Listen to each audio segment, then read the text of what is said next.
Hello दोस्तों, आप लोगों का स्वागत है आज की वीडियो में। आज हम जानेंगे टीडीएस क्या होता है जीएसटी के अंदर। ठीक है, इसे ये टीडीएस किस किस को काटना होता है, कितने की लिमिट पे काटना होता है, किस रेट पे काटना होता है और किन केसेस में टीडीएस नहीं कटेगा और इसकी ड्यू डेट क्या होती है, रिटर्न कौन सी फाइल होती है। ठीक है, आज इन सभी के क्वेश्चन के हम आंसर जानेंगे। ठीक है, पहला आता है कौन किन किन पर्सन को ये टीडीएस काटना होता है। ठीक है, फर्स्ट इसमें आता है सेंट्रल गवर्नमेंट, स्टेट गवर्नमेंट, फिर सेकेंड आती है लोकल अथॉरिटीज़ और सेंटर।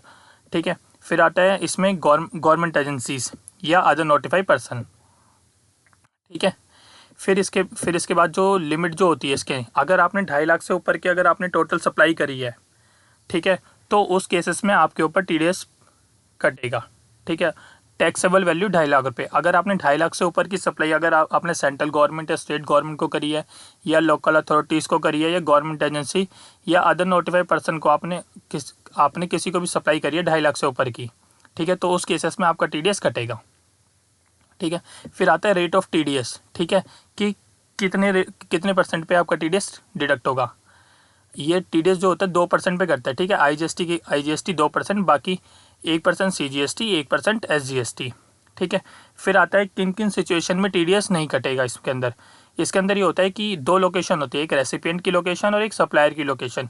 जिस केसेस में ना सप्लायर की लोकेशन से मैच हो रही है सप्लाई, ना रेसिपिएंट की लोकेशन से, तो उस केसेस में आपके ऊपर टीडीएस नहीं कटेगा।